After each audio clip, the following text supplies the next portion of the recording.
Chosen one, guard your focus right now. Not casually, not halfway, not while scrolling with divided attention. Guard it like something sacred, because what is happening in this moment is not random inspiration drifting across your screen. This is a divine interruption. You did not click on this by accident. Your spirit has been restless, and you have been trying to silence that restlessness with logic, routine, and responsibility. But today, you are being asked to lock in. You do not need to move your body. You do not need to make a dramatic decision in this second. But you must bring your full awareness into alignment, because something in you already knows this message is about to name what you have been too afraid to say out loud. There is a door in front of you. It may not be a physical wooden door with a handle, but you feel it just as clearly. It is the job you once prayed for, but have now outgrown. It is the relationship you fought to preserve, but that quietly drains your spirit. It is the environment that once felt like opportunity, but now feels like confinement. You have stood in front of this door so many times in your mind. You have mentally packed your bags, rehearsed your exit, imagined the relief. And then, guilt pulled you back. You told yourself you were being dramatic. You told yourself you were just tired. You told yourself loyalty meant staying no matter what. But the heaviness in your chest has not gone away. That tight band across your sternum, that pressure that rises when you think about walking back into that space, that weight that makes you sit in your car for minutes before stepping inside. You have been calling it anxiety. You have been rebuking it as depression. You have been asking God to take it away. But what if that heaviness is not a malfunction? What if it is a signal? What if your body is responding to a spiritual truth your mind has been resisting? That pressure is not proof that you are weak. It is proof that you have expanded beyond the container you are trying to remain inside. You are attempting to compress something vast into something small, and the strain you feel is the sound of that container cracking. You have convinced yourself that enduring this space is noble, that staying is righteous, that suffering silently builds character. But somewhere along the way, loyalty stopped being love and started becoming a prison. You are not being called to prove how much you can tolerate. You are being called to recognize when grace has expired. This is not a waiting room where you are supposed to sit quietly until further notice. This is an evacuation order. The season you are in has completed its assignment. The lesson has been learned. The endurance has been demonstrated. And now the instruction is not to remain faithful by staying, but to remain faithful by moving. I know the fear that rises when you hear that. I know the questions that immediately flood your mind about finances, reputation, stability, and what people will say. But before we address any of that, you must first understand this core truth. Departure is not betrayal when God is the one initiating it. You are not abandoning your post. You are being redeployed. And you will not be asked to step into the unknown without preparation. By the end of this message, you will not only understand why you have been feeling this internal pressure, you will be given a clear mental framework to sever the invisible ties keeping you stuck. You will be shown a neurospiritual key designed to clear the fog that trauma and survival mode have placed over your thinking. This is not vague motivation.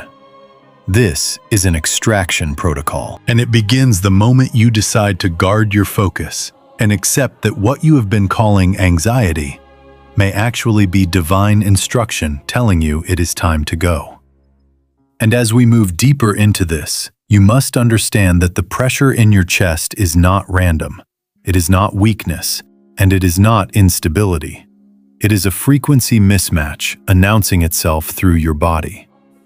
Think about those moments when you pull into your driveway or into the parking lot of your workplace and you turn off the engine but do not reach for the door handle. The world outside the windshield looks ordinary, familiar, predictable, and yet your body feels frozen. Minutes pass. Your hands rest on the steering wheel. You stare ahead, not because you are confused about where you are, but because something inside you resists crossing that invisible threshold. You tell yourself to stop being dramatic. You tell yourself to just go inside, but your chest tightens, as if an unseen band has wrapped itself around your sternum. That sensation is specific. It is not vague sadness. It is not a fleeting mood. It is a dense, concentrated pressure, like a stone placed at the center of your chest. You have tried to pray it away. You have tried to label it anxiety so you can manage it. But what if that heaviness is not an attack to rebuke, but a signal to interpret? Your body is often the first prophet in the room. It registers misalignment before your mind is willing to admit it. That tightness is a divine symptom, an internal alarm that the environment you are about to re-enter no longer matches who you have become. You are carrying an expansive frequency now, a broader vision, a deeper awareness, a higher capacity for growth. But you were attempting to squeeze that expansion into a space that was designed for an earlier version of you. Imagine planting a tree that is already stretched toward the sky back into a small pot meant for a seedling. The roots would press against the container. The soil would become restrictive. The pressure would not mean the tree is unhealthy. It would mean the container is too small. In the same way, you are not malfunctioning. You are expanding. You are an ocean being asked to behave like a teacup. An ocean cannot shrink itself without turbulence. When vastness is forced into confinement, waves crash against the edges.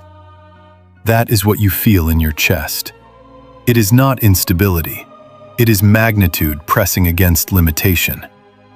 You have been interpreting this sensation as a sign that something is wrong with you, that maybe you are too sensitive, too ambitious, too restless. But sensitivity is often awareness. Ambition is often vision. Restlessness is often revelation. You are not losing your mind. You are outgrowing your environment. There is a difference between instability and expansion. But from the inside, they can feel similar if you do not have language for what is happening. Instability fragments you. Expansion stretches you. One scatters your identity, the other enlarges it. What you are experiencing is enlargement, and enlargement always creates temporary discomfort because the old structures cannot contain the new capacity. The real question is not whether you can endure the pressure.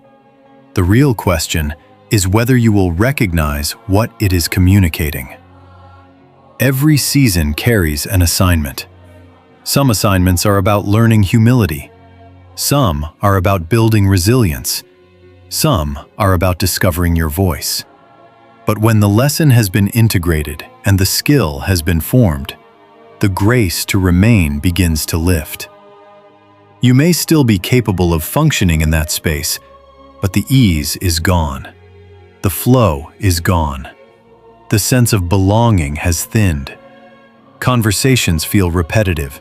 Tasks feel mechanical. Relationships feel strained. It is not because you are ungrateful. It is because the assignment has reached completion. And when an assignment is complete, staying too long turns growth into stagnation. That is why your chest reacts before your calendar changes.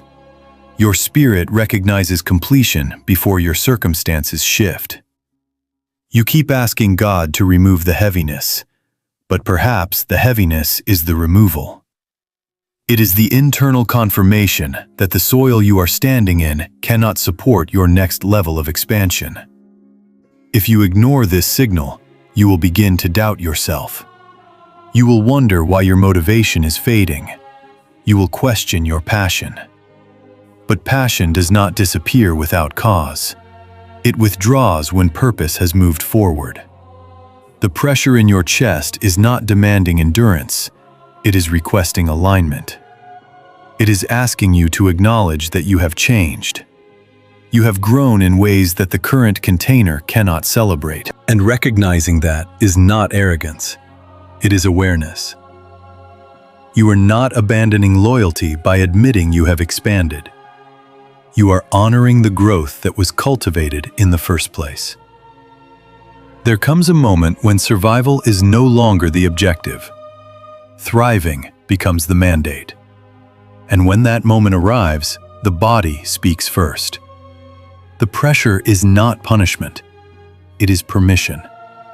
It is the signal that the ocean inside you is ready for open water and can no longer pretend to be comfortable inside porcelain walls. And as this realization settles into your spirit, you must confront a harder truth, one that challenges everything you have told yourself about endurance. Because there comes a point when patience quietly transforms into disobedience. You have been holding on to a noble lie, and it has sounded righteous in your own mind. You told yourself that staying was proof of your faith. You convinced yourself that enduring disrespect, stagnation, or spiritual suffocation meant you were strong. You believed that if you could just tolerate a little longer, love a little harder, pray a little deeper, then God would reward your loyalty by changing the atmosphere around you. That narrative feels holy. It feels mature. It feels disciplined. But it can also become a disguise for fear. Endurance is powerful when it is aligned with purpose. It becomes destructive when it is used to justify remaining in expired assignments. You have repeated the phrase, "bloom where planted," as if it were a universal command, but you never stopped to ask whether the soil you are standing in was meant to be permanent. Blooming is about growth, not about imprisonment. If a plant has outgrown its pot, keeping it there does not prove resilience. It guarantees distortion. The roots will circle inward. The growth will twist unnaturally. What once thrived will begin to strain. The instruction to bloom where planted was never meant to cancel the instruction to move when called. Somewhere along the journey, you climbed what felt like a mountain of endurance. You survived the difficult conversations. You tolerated the subtle betrayals. You adapted to environments that did not fully honor your expansion. And when you reached the peak of that endurance, you told yourself you had passed the test. You thought the reward for your suffering would be transformation within the same space. But what if that summit was false? What if you mistook the ability to survive for the completion of the journey? There is a difference between a test designed to build you and a signal designed to move you. When suffering produces clarity, courage, and wisdom, it has completed its purpose. Remaining beyond that point does not deepen your character. It delays your obedience. If you examine the pattern woven throughout Scripture, you will see that God does not anchor His people in comfort zones once growth has matured. When Abraham was called, he was not given a full itinerary. He was told to leave his country, his people, and his father's household. The command was separation first, explanation later. When Lot was warned of destruction, the instruction was immediate and urgent. Flee. Do not negotiate. Do not linger. When Moses stood before Pharaoh, the call was not to make Egypt more comfortable. It was to lead an exodus. The pattern is consistent. Movement precedes revelation. Departure precedes destination. You have been waiting for detailed confirmation before you take a step. You have been asking God to show you the full staircase before you lift your foot from the first step. But throughout history, faith has required motion before clarity. Abraham did not receive coordinates before packing his tent. Moses did not see the Red Sea parted before leaving Egypt. Obedience unlocked the miracle, not the other way around. And here is the part that stretches you. God often withholds the specifics of the destination because the attachment to the current place is still too strong. If you knew exactly what was waiting, you might move for the reward instead of the relationship. So instead, you are asked to trust the voice over the map. Patience is holy when it aligns with instruction.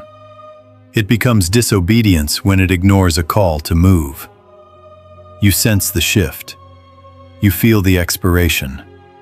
The conversations no longer challenge you in the same way. The environment no longer nourishes your expansion.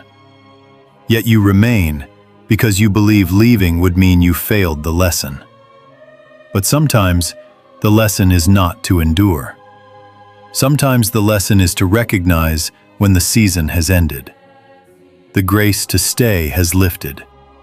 And when grace lifts, staying requires force. You have been forcing yourself to remain faithful in a space that was only meant to prepare you.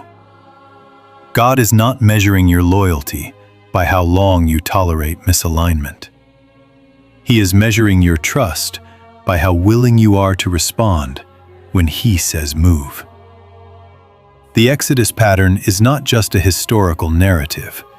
It is a spiritual rhythm. There is always a leaving before there is a landing.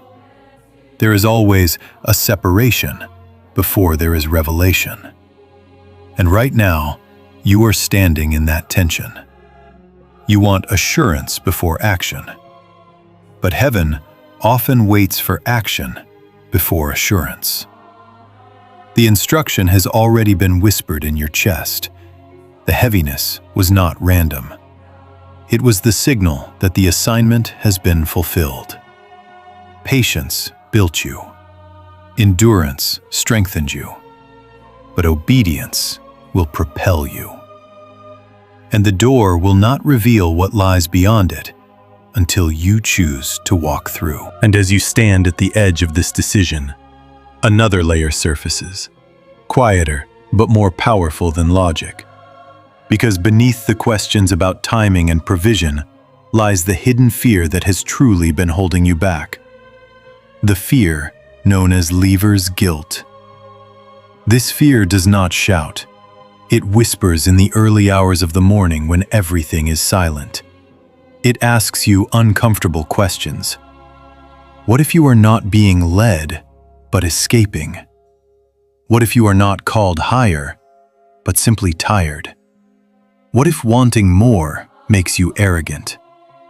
You have examined your motives over and over, dissecting them like evidence in a courtroom. You do not want to be selfish. You do not want to abandon people who depend on you. You do not want to become the villain in someone else's story. And so you hesitate. Not because you lack vision, but because you care. You have been the steady one, the reliable one, the one who absorbs tension so others do not have to, the emotional pillar, the mediator, the problem solver. And the thought of walking away feels like removing support beams from a structure that might collapse without you. That anxiety about leaving others behind is not weakness. It is empathy. But empathy can quietly become entanglement when you begin to believe you are responsible for outcomes that were never assigned to you. You lie awake imagining how they will react.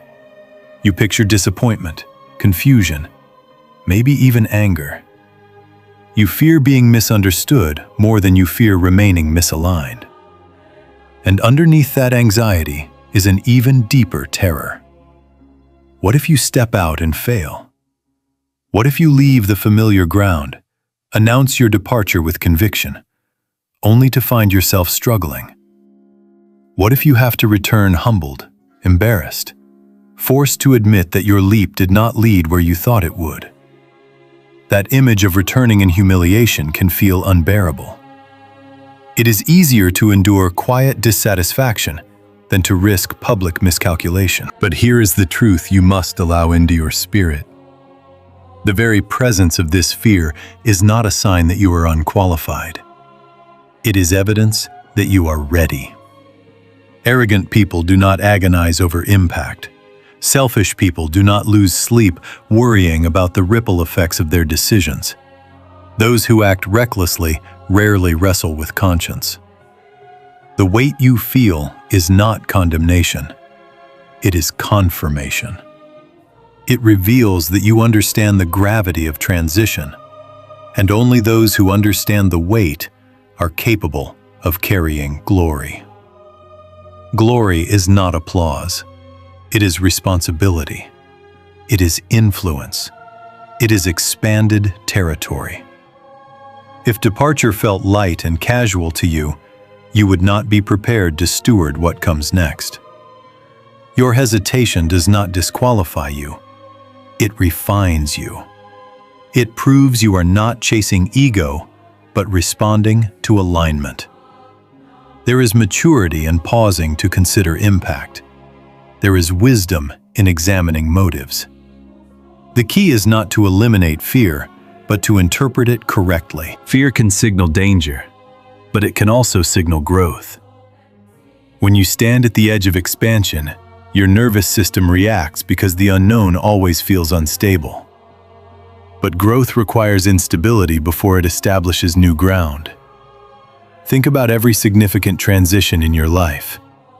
Each one carried uncertainty. Each one demanded courage that did not feel natural at first. And yet, in hindsight, those were the moments that shaped you most deeply. Leaver's guilt convinces you that staying equals love. But sometimes love requires trust that others will rise in your absence. You are not the savior of every situation you step into. You are a participant in seasons. When your season ends, your departure creates space for someone else's assignment to begin. This is not abandonment. It is alignment. The terror of failing is rooted in pride disguised as protection. You fear humiliation because you equate missteps with identity. But failure is not final judgment. It is feedback. And the only way to avoid failure entirely is to avoid movement entirely. That may feel safe, but it guarantees stagnation. Spiritual maturity is not the absence of trembling. It is the willingness to move while trembling.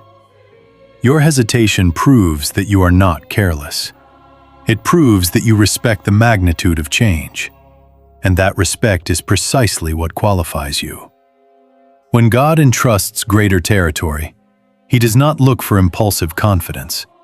He looks for surrendered courage. You are not being asked to leap recklessly. You are being asked to trust deliberately. The guilt you feel is not a command to stay. It is an invitation to examine your heart and confirm that your motives are clean. And once that confirmation settles, you must not let guilt masquerade as guidance. Only those who comprehend weight can carry glory without being crushed by it. You feel the weight because you are expanding into capacity. The hesitation is not a stop sign. It is a sacred pause before acceleration. And when you interpret it correctly, you will realize that your fear is not an enemy. It is the final threshold before obedience. And now that you recognize the weight of this transition and the fear that has been quietly circling your decision, you must understand something essential before you ever touch a physical door handle. Because spiritual extraction must come before physical exit. If you walk out of a building but carry the same attachments in your mind, you will recreate the same environment in a new location with different faces. Geography does not guarantee transformation. Alignment does. That is why you cannot simply resign, relocate, or disconnect without first severing the invisible cords that bind you to the expired season. This is not about dramatic gestures. It is about internal order. Imagine 3 empty boxes placed in front of you. You are not packing furniture. You are packing identity. The first box is your core box, and this one you will carry with you. Into this box, you place every lesson that season forced you to learn. You place the resilience you built when you had no applause. You place the emotional intelligence you developed navigating complex personalities. You place the discernment that sharpened through disappointment. Nothing you endured was wasted. Pain was tuition, and you paid it in full. The wisdom you gained belongs to your future, not to the environment that extracted it from you. This is crucial because many people leave bitter instead of built. They abandon the entire season instead of harvesting what it produced. But you are not running from your growth. You are carrying it forward. The core box ensures that you do not confuse departure with denial. You honor what shaped you, but you do not remain where it was shaped. The second box is your discard box, and this one must remain behind. Into this box, you place your need for their validation. Every time someone called you too sensitive, too ambitious, too intense, too much, you place those labels here. Every attempt you made to explain yourself to people committed to misunderstanding you, you place that here. The hours you spent rehearsing conversations in your head, hoping to be seen clearly, you place that here. Validation is intoxicating when withheld, but it is also imprisoning when chased. If you carry the need for their approval into your next season, you will shrink to fit new rooms just as you did before. So you tape this box shut. You do not reopen it on lonely nights. You do not carry their perception of you into your promised land. Their misunderstanding does not get to author your next chapter. The third box is the most difficult, because it contains something that once felt noble. This is the burial box. Into it, you place your savior complex. You place the silent vows you made to fix them. The belief that your presence alone could heal dysfunction. The illusion that if you stayed long enough, loved hard enough, sacrificed deeply enough, you could repair what was never assigned to you to repair. This box must not simply be left behind. It must be buried. Because the savior complex will follow you if not consciously surrendered. You are not called to rescue environments that resist transformation. You are called to steward your own obedience. When you bury this box in your mind, you release yourself from responsibility that was never yours. You accept that people grow by their own choices, not by your exhaustion. And once these 3 boxes are in place, something shifts internally. You are no longer clinging to what you are leaving. You are organizing what you are carrying. This mental packing is preparation for destiny. Many people attempt to step into new territory while dragging invisible cords tied to old identities. They leave physically, but replay conversations mentally. They move cities, but relive old roles. They change jobs, but maintain the same patterns. Severing must happen within before it manifests without. When you close the core box, seal the discard box, and bury the savior box, you are cutting energetic ties. You are acknowledging completion. You are telling your nervous system that the season has ended. And this severing is not harsh. It is holy. It protects your future from being contaminated by unfinished attachments. Departure without severing leads to repetition. Departure with severing leads to elevation. You are not escaping. You are extracting. Extraction requires clarity. It requires discipline. It requires you to decide what belongs in your next chapter and what belongs in the ground. As you visualize these boxes, feel the difference in your chest. The pressure begins to loosen when clarity enters. You are not abandoning your past. You are organizing it. You are not erasing people. You are releasing entanglement. And once the invisible cords are cut, the physical step becomes lighter. Because the heaviest weight was never the door in front of you. It was the attachments behind you. And once you have mentally packed your boxes and begun the internal extraction, you must confront one final and often underestimated danger. Because the true threat to your transition is not what stands in front of you, but what calls to you from behind. And this is where the warning about looking back becomes essential. In Genesis 19:26, we encounter a brief but devastating moment in the story of Lot's escape from Sodom. The instruction was clear and urgent. Flee for your lives and do not look back. The city was under judgment. The window for departure was closing. Movement was not optional. It was survival. Yet as Lot and his family fled, his wife looked back. And in that single act, she became a pillar of salt. Many have read that verse as a simple cautionary tale about disobedience.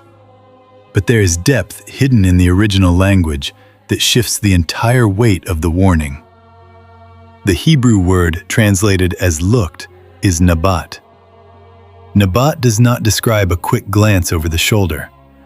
It does not mean accidental curiosity. It means to regard with intense longing, to gaze with consideration and attachment, to look with emotional investment. Lot's wife was not merely turning her head. Her body was moving forward, but her heart was leaning backward. She was physically leaving, but spiritually, she was unpacking her bags. That is the danger you must understand. Physical departure means nothing if spiritual attachment remains intact. You can resign, relocate, disconnect, and still be bound by longing. You can change environments and still replay the same memories with emotional intensity. When Nabat takes hold, the past becomes romanticized. The pain fades in memory, and the highlights grow brighter. The mind edits reality to preserve attachment. Suddenly, what suffocated you begins to look sentimental. What constrained you begins to feel familiar. Nostalgia can be seductive because it removes context. It isolates moments of comfort from the larger pattern of misalignment. And if you are not careful, you will begin to question your departure, not because it was wrong, but because it feels lonely. Loneliness is often the first companion of transition. But loneliness does not equal mistake. Lot's wife became a pillar of salt, not because she moved slowly, but because she divided her allegiance. She stood suspended between what was ending and what was emerging. Salt, in that context, symbolizes preservation. She preserved what God was destroying. She froze in the tension of divided devotion. And this is what happens when you refuse to sever mentally. You become immobilized between seasons. You neither fully inhabit the past, nor fully step into the future. Your body shows up in new spaces, but your energy remains anchored to old dynamics. You hesitate to build because you are still mourning what you left. You compare new opportunities to old familiarity, and slowly, paralysis replaces momentum. This is why mental severance is not optional. It is protection. It shields your destiny from being diluted by longing. When you apply the 3-box protocol, you are not erasing memories. You are assigning them proper placement. The core box honors growth. The discard box releases validation. The burial box ends misplaced responsibility. But even after that, there will be moments when your mind attempts Nabat. It will whisper, maybe it was not that bad. Maybe you overreacted. Maybe you should go back. In those moments, you must remember the full story, not the edited highlight reel. Refusing nostalgia-driven paralysis does not require bitterness. It requires clarity. You can bless what was without belonging to it. You can appreciate the lessons without craving the environment. You can release people without resenting them. The key is not to suppress memory, but to remove longing from it. Longing is what binds. Reflection is what frees. When you feel the temptation to look back with emotional intensity, pause and ask yourself what you are actually missing. Is it alignment or is it familiarity? Familiar pain can feel safer than unfamiliar promise. But promise requires forward motion. Your destiny cannot unfold while your gaze is fixed behind you. The command to not look back was not cruelty. It was mercy. It prevented divided focus. It ensured that the energy required for rebuilding was not siphoned by regret. You are not meant to become a monument to a season that expired. You are meant to become a builder in the one that is emerging. And builders cannot work effectively while staring at ruins. So when the urge to Nabat rises, recognize it, name it, and choose forward. Because every step ahead weakens the pull of what once held you. The danger was never in leaving. The danger was in longing for what God has already closed. And as you refuse to look back and begin to orient your gaze forward, you must understand why clarity has felt so difficult to access. Because the struggle is not a lack of calling, but a nervous system conditioned for survival. And this is where the tension between survival mode and divine clarity becomes undeniable. When you remain in environments that require constant emotional management, subtle self-protection, or hypervigilance, your brain adapts. It shifts into what neuroscience calls the beta state, a high-alert frequency designed for problem-solving, scanning for threats, and reacting quickly. Beta is not evil. It is necessary when danger is present, but it was never meant to be permanent. When beta becomes your baseline, your body remains tense even when there is no immediate threat. Your thoughts race. Your chest tightens. You anticipate betrayal before it occurs. You rehearse conversations defensively. This is trauma's fingerprint on the nervous system. It rewires perception. It keeps you braced. And in that braced state, subtle guidance becomes almost impossible to hear. Imagine trying to listen to a whisper while sirens blare in the background. The whisper may be steady, but the noise drowns it out. That whisper is divine guidance. Those sirens are survival instincts that have not yet powered down. High alert blocks divine guidance, not because heaven is silent, but because your internal frequency is too loud. You have been asking for direction, asking for a map, asking for confirmation. But if your brain is locked in scanning mode, you will interpret everything through the lens of threat. Every opportunity looks risky. Every unknown feels dangerous. Your discernment becomes distorted by fear. And yet there exists another state of consciousness.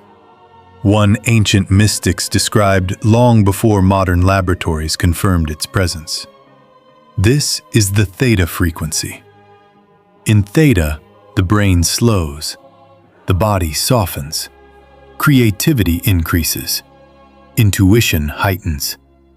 It is the frequency associated with deep meditation, prophetic clarity, and heightened insight. In theta, you stop reacting and start receiving. The nervous system exits defense mode and enters openness. Neuroscience has repeatedly observed that when individuals shift from beta into theta, problem-solving becomes more fluid, emotional regulation stabilizes, and access to subconscious wisdom expands. What mystics once called divine download, researchers now describe as enhanced neural integration. The language differs, but the principle aligns. When your brain is no longer trapped in fight or flight, your perception widens. You begin to notice connections. You sense direction. You feel nudges that were previously drowned out. Theta is not escapism. It is alignment. It is the gateway where clarity replaces chaos. But here is the challenge. You cannot force your brain to drop into theta through willpower alone, especially if it has been conditioned by prolonged stress. Telling yourself to calm down rarely calms the nervous system. Trauma embeds itself in the body. It lingers in muscle memory and neural pathways. That is why spiritual growth must sometimes be accompanied by neurological restoration. Bypassing trauma does not mean ignoring it. It means intentionally shifting out of patterns that keep it activated. Breathwork, contemplative prayer, meditative stillness, rhythmic practices, these are not trendy distractions. They are bridges. They allow your nervous system to experience safety again. And when safety returns, clarity follows. This is why so many breakthroughs occur not during frantic effort, but during moments of surrender. When you allow your mind to quiet, when you intentionally step out of constant stimulation, when you create space for stillness, you are not wasting time. You are recalibrating. The divine coordinates you seek do not arrive through panic. They surface through peace. You have been trying to calculate your next move while your internal alarm system is still ringing. But direction requires receptivity, and receptivity requires regulation. The shift from survival mode to divine clarity is not mystical fantasy. It is measurable. It is observable. It is repeatable. When the nervous system moves from constriction to coherence, perception sharpens. Decisions feel less frantic and more anchored. The heaviness in your chest begins to loosen because the body no longer feels under siege. In that softened state, insight appears, not as thunder, but as quiet conviction. Not as dramatic vision, but as steady knowing. You begin to sense the next step without needing the entire staircase. This is how spiritual coordinates emerge, not through chaos, but through calibrated stillness. You are not broken because clarity has been delayed. You have simply been bracing for too long. And now, as you prepare to move, your task is not to push harder, but to quiet deeper. Because the moment survival mode loosens its grip, divine clarity does not have to shout. It has been there all along, waiting for the noise to settle so you can finally hear it. And just as your nervous system begins to settle and clarity starts to surface, you must prepare yourself for what inevitably follows: alignment. Because whenever movement becomes real, resistance becomes subtle. And this is where the 3 departure traps emerge with precision. The first trap rarely feels dangerous at first. It arrives softly, wrapped in memory, appearing almost sentimental. This is the nostalgia highlight reel. As soon as you commit internally to leaving, your mind may begin replaying the best moments of the very environment that suffocated you. You will suddenly remember the laughter, the small victories, the occasional affirmation. the rare days when everything felt light. Your brain, seeking familiarity, will conveniently edit out the sleepless nights, the heaviness in your chest, the constant self-adjustment you had to perform just to maintain peace. Nostalgia does not present the full story. It curates it. It isolates a handful of good frames and loops them until you question your entire decision. This is not coincidence. It is psychological gravity. The familiar always tries to reclaim you before you detach. But you must remember that a few good memories do not justify long-term misalignment. A highlight reel is not a full documentary. If you allow selective memory to override embodied truth, you will re-enter spaces that have already expired. The second trap is more aggressive because it involves other people. This is the sudden apology. The moment your energy shifts, those who benefited from your presence often sense the change before you speak it. They may reach out unexpectedly. They may acknowledge past behavior. They may promise transformation. They may offer you the exact validation you once begged for. And this is where discernment must be sharp. Not every apology is repentance. Sometimes it is panic at losing access. If boundaries were ignored for years, a last-minute surge of emotion does not erase patterns. You must examine consistency, not intensity. Emotional manipulation often disguises itself as vulnerability. Tears may fall, words may soften. But if you allow temporary tenderness to override long-term evidence, you risk anchoring yourself to cycles that will repeat once the urgency fades. Strategic silence becomes essential here. Silence is not cruelty. It is clarity. You do not owe extended explanations to those committed to misunderstanding your growth. You do not need to argue your departure into legitimacy. Sometimes the most powerful response is the absence of reaction. Silence protects your transition from being negotiated away. The third trap may appear the most reasonable because it comes dressed in logic. This is the logical doubt voiced by well-meaning friends or family members. They will ask practical questions. They will highlight financial risks. They will emphasize stability. They may genuinely fear for your well-being. And their concern can feel persuasive because it is framed as care. But human logic often measures safety differently than divine alignment. Stability without growth can slowly erode the soul. Security without purpose can become a gilded cage. You must distinguish between advice rooted in fear and guidance rooted in wisdom. Not everyone who questions your decision is malicious, but not everyone sees the internal expiration you feel either. God's math rarely aligns with conventional arithmetic. Abraham leaving without coordinates looked irresponsible by human standards. Moses confronting Pharaoh looked irrational. Peter stepping out of the boat looked reckless. Yet divine movement consistently defies conventional comfort. Breakthrough often appears illogical before it manifests. Recognizing these traps as emotional warfare does not mean paranoia. It means preparedness. Whenever you approach a threshold, there will be pressure to retreat. Nostalgia appeals to your heart. Apologies appeal to your empathy. Logical doubt appeals to your intellect. Together, they attempt to anchor you in what feels safe.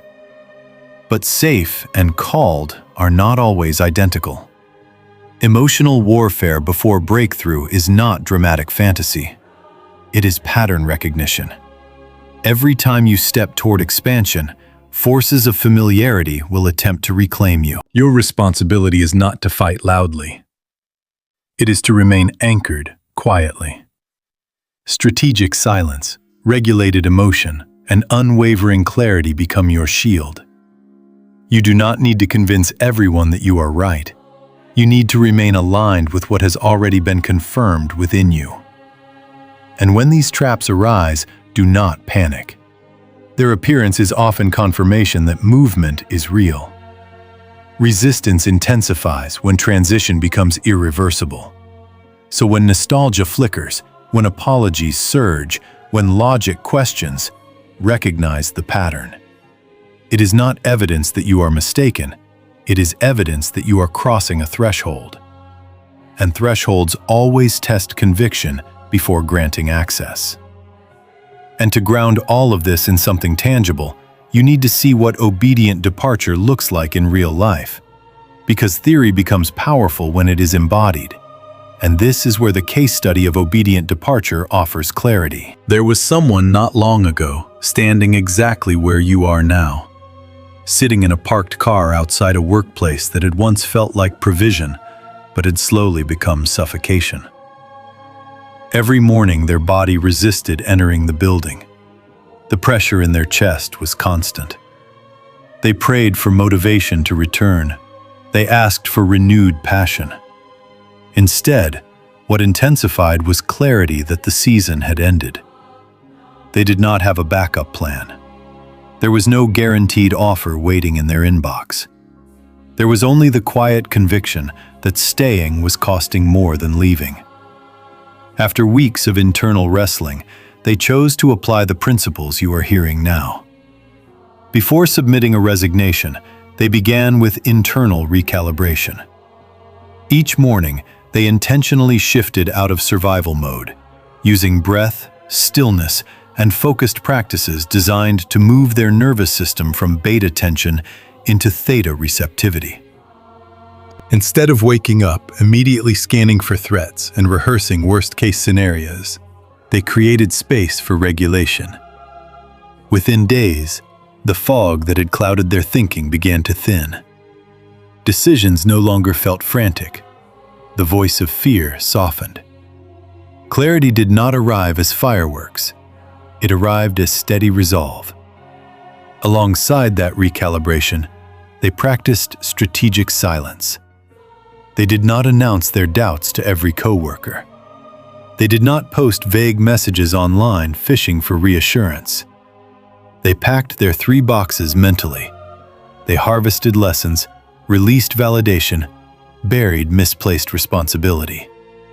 And then, on an ordinary afternoon, they typed their resignation letter. There was no dramatic speech, no confrontation, no emotional outburst.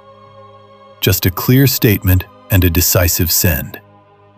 The moment after clicking submit felt both liberating and terrifying.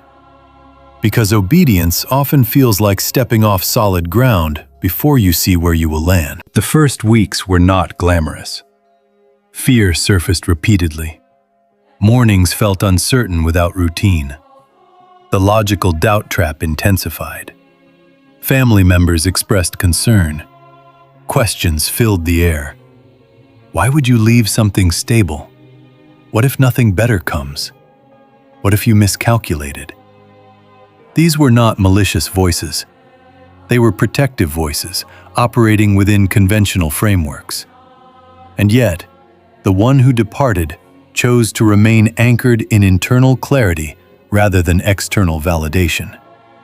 They continued their daily theta resets. They maintained silence where explanation would have turned into negotiation. They resisted the urge to rush into the first available option out of panic. The gap between departure and provision stretched longer than comfort allowed. But here is where the timeline shifted. Exactly 40 days after leaving, an email arrived from a former connection they had not spoken to in years. There had been no recent networking push, no aggressive outreach campaign, just alignment. The email contained an opportunity that not only matched their skill set, but expanded it. The compensation was nearly double what they had been earning. The work environment aligned with their deeper values. The door that opened was not one they could have forced. It required space. It required availability. It required the courage to step out before seeing it. That 40-day window was not magical because of numerology. It was significant because it revealed a pattern. When alignment precedes action, provision often follows obedience rather than anxiety. Supernatural provision does not always mean instant wealth. It means resources appearing in ways that exceed human calculation. It means connections resurfacing without manipulation. It means doors opening that logic could not predict. This person was not uniquely favored. They were simply willing to obey internal conviction despite external uncertainty. And that is the thread you must grasp. Alignment produces acceleration when survival mode no longer dictates decisions. If they had remained paralyzed by family doubt, nostalgia, or fear of humiliation, that email would have found them unavailable. Obedience created space for opportunity to land. And this is what you must understand. Departure does not guarantee immediate comfort. It guarantees alignment. And alignment reorganizes timelines. When you remove yourself from expired soil, new terrain begins preparing for your arrival. The case study is not about imitation. It is about demonstration. It proves that clarity, combined with courage, can trigger provision that logic alone could not construct. The first weeks may stretch your faith. The silence may feel uncomfortable. But when you step forward in obedience rather than panic, you create the conditions for doors that were waiting for your availability all along. And as you absorb that testimony and feel the possibility rising within you, there is one final image that must anchor this entire transition in your spirit. Because stepping into the unknown has always required a willingness to leave what only appears safe. And this is where the scene of stepping out of the sinking boat becomes more than metaphor. In Matthew 14, Peter walks on water. But the detail most people overlook is the context in which he stepped out. The boat was not cruising across calm waters under clear skies. It was in the middle of a storm. The wind was violent. The waves were aggressive. The disciples were straining at the oars. The boat was being battered, not stabilized. When Jesus approached them walking on water, fear filled the boat. And Peter did not ask for the storm to stop before he moved. He asked for permission to step into it. This is the detail that reframes your hesitation. Peter did not step from comfort into chaos. He stepped from instability into obedience. The boat looked solid. It was made of wood. It had structure. It had other people inside it. It appeared safer than open water. But that structure was being overwhelmed. Staying inside the boat did not guarantee safety. It only guaranteed shared fear. The illusion of safety in sinking environments is one of the most dangerous deceptions you can believe. Just because something feels familiar does not mean it is stable. Just because it has walls and routine does not mean it is secure. Many people remain in emotional, professional, or relational boats that are quietly taking on water simply because the floor beneath them feels solid. They prefer visible wood to invisible faith. But wood can sink. Familiarity can erode. Stability without alignment eventually collapses. Peter recognized something profound in that moment. The safest place was not the boat. It was proximity to the Master, even if that proximity required stepping onto water during a storm. This is the tension you are facing. The environment you are leaving may not look catastrophic from the outside. It may appear functional. It may even appear stable. But internally, you know the grace has lifted. You know the expansion cannot be contained, and staying feels like slow erosion. The storm you fear outside the boat represents uncertainty. It represents transition. It represents questions without immediate answers. But stagnation inside the boat represents something quieter and more corrosive. It represents delayed obedience. It represents muted growth. It represents watching others row frantically while your spirit knows you were not meant to remain there. The storm can actually be safer than stagnation because the storm forces movement. It demands trust. It activates dependence on guidance rather than routine. When Peter stepped out, he did not have a guarantee of distance. He had a guarantee of direction. His eyes were fixed on Jesus. And as long as his focus remained anchored, the water held him. It was only when he shifted attention to the wind that fear reclaimed him. The lesson is not about flawless courage. It is about focus. Leaving wood for water feels irrational to the logical mind. Wood can be touched. Water shifts. But wood that is sinking offers false reassurance. Water under divine command becomes stable. You are not being asked to leap recklessly into chaos. You are being asked to discern whether the boat you are in is truly safe or simply familiar. Trusting the master over the masses means accepting that majority comfort does not equal personal calling. The other disciples remained in the boat. They may have judged Peter's decision. They may have called it impulsive. But Peter experienced something they did not. He felt what it was like to step into the impossible and discover that obedience creates new physics. You may be surrounded by people who are content to row against waves indefinitely. That does not make rowing your assignment. When the call to step arrives, it will not always align with collective opinion. It will align with personal conviction. The water may look unstable, but alignment carries its own stability. The storm may roar, but clarity can anchor you in the middle of it. Stepping out does not eliminate fear. Peter still felt the wind. It reorients it. Fear becomes secondary to focus. And this is where your decision crystallizes. You can remain in a boat that appears solid but feels misaligned. Or you can step toward the one who called you beyond it. The storm outside may test your footing, but the sinking boat inside will slowly suffocate your expansion. And sometimes, the greatest risk is not stepping out.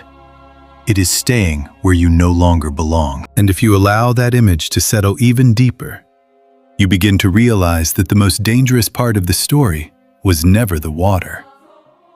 It was the delay. The longer Peter would have sat inside that boat analyzing the storm, the more persuasive the fear would have become. Storms grow louder when you measure them from a distance. Waves look higher when you study them instead of stepping toward purpose. There is a window in every calling. A moment where movement feels terrifying but necessary. And if you hesitate too long, logic begins to build a case for staying. You start calculating wind speed. You start comparing outcomes. You start negotiating with yourself. And slowly, the conviction that once felt urgent begins to feel optional. But the call to step was not optional for Peter. It was personal. Notice that not everyone heard the invitation the same way. The same storm surrounded them all, yet only one said, "If it is you, call me." This is where your situation becomes intensely individual. Others may remain in the boat because their assignment is different, but your spirit has already registered the call. The heaviness in your chest was not random. The misalignment was not imaginary. The pressure was not weakness. It was summoned. And when summons meets hesitation, tension increases. Staying in a sinking boat does not produce peace. It produces slow erosion of identity. You begin shrinking to fit the collective fear. You begin lowering expectations to maintain group comfort. You begin muting vision so that your expansion does not disturb those who prefer predictability. Over time, this self-reduction feels normal.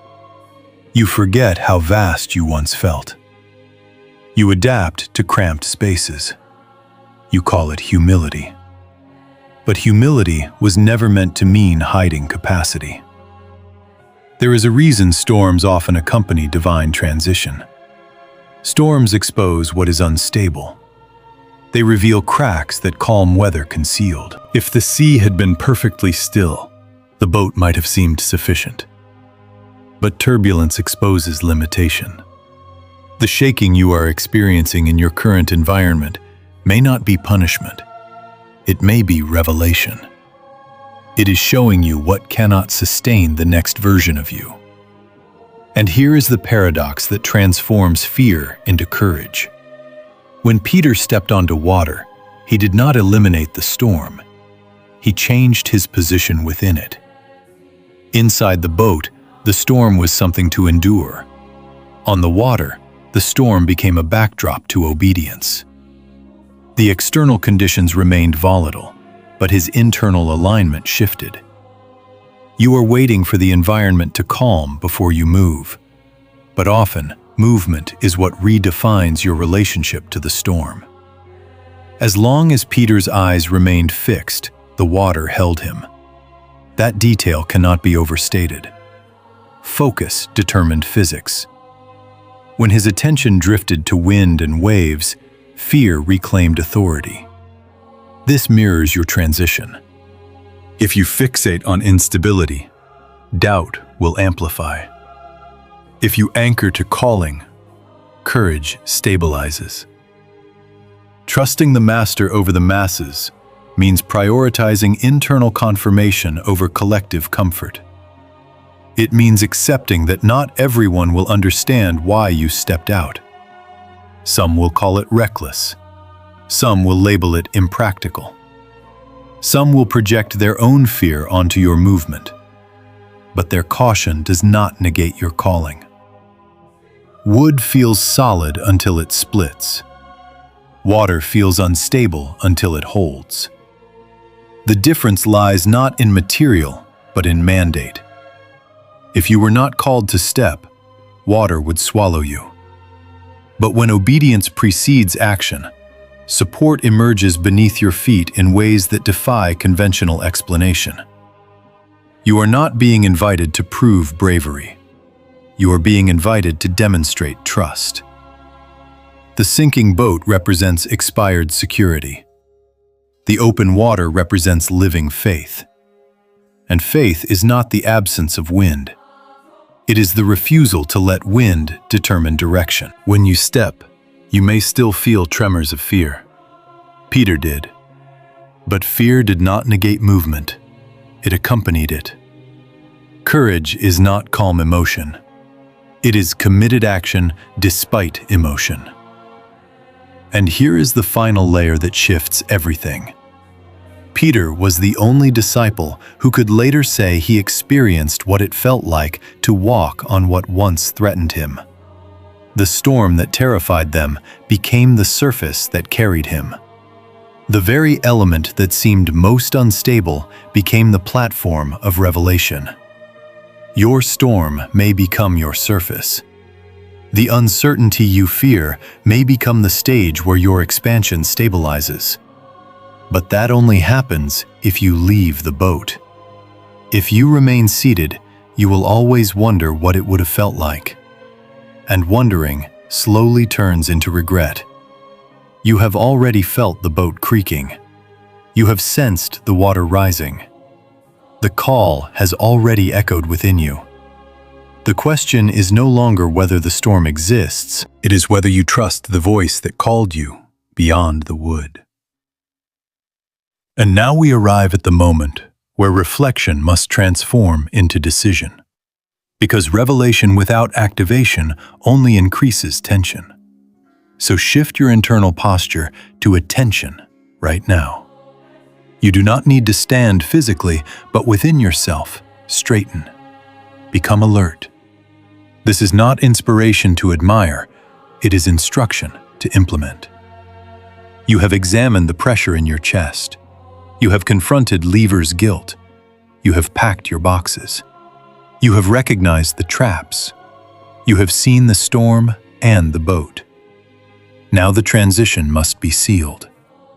Imagine stepping into a higher courtroom, not one defined by human opinion, but by divine authority.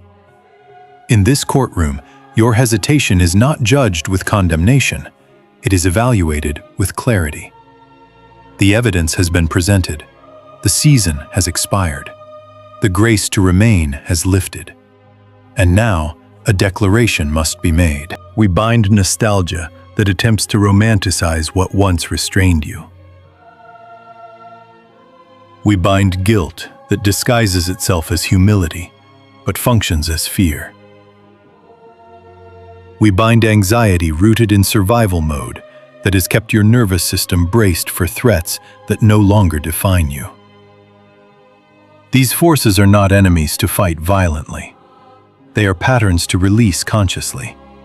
And as they loosen, you must declare something with precision. The waiting room is closed. You have sat long enough in the space between instruction and action. You have analyzed the door. You have rehearsed the departure. You have imagined outcomes both glorious and catastrophic. But the waiting season was never meant to become permanent residence. It was a corridor, not a destination. And today, you close it. Feel that internally. The waiting room is closed. The internal debate has ended. The grace to move is active. And with that closure comes activation of divine coordinates. Coordinates do not always appear as flashing signs. They often surface as steady conviction, as aligned opportunities, as conversations that feel divinely timed. When you commit internally, external alignment begins to organize. The moment you declare readiness, paths begin adjusting. The fog that once obscured vision starts lifting because you are no longer negotiating your obedience. So in your mind, say it clearly. Say, I am leaving. Not with anger, not with resentment, with resolve. Say, I am ready. Ready to trust beyond what I can measure. Ready to step beyond what I can calculate. Ready to release what has already expired. This declaration is not reckless, it is anchored. And once it is spoken internally, do not dilute it with backward glances. The final instruction remains clear. Do not look back. Not with longing, not with regret, not with second guessing that edits the past into something it never was. You can bless what was without returning to it. You can appreciate lessons without craving the container. Looking back with longing freezes momentum. Looking forward with focus generates movement. So hold still for a moment, not in fear, but in sealing. Let there be a brief internal silence, a sealing ceremony between you and your next season. No dramatic display, just stillness. In that stillness, feel the chains that once wrapped around your chest loosen. Feel the tension that once accompanied every thought of departure soften. You are not escaping. You are being deployed. Deployment carries responsibility, but it also carries authority. The old season does not define you. It prepared you. And preparation without progression leads to stagnation. You are no longer in rehearsal. You are stepping onto the field. Release the old season now, not with bitterness, but with blessing. Not with fear, but with faith. The door in front of you is no longer a question. It is an instruction. And as you step forward, remember this. You were never meant to live in expired grace. You were meant to move when called.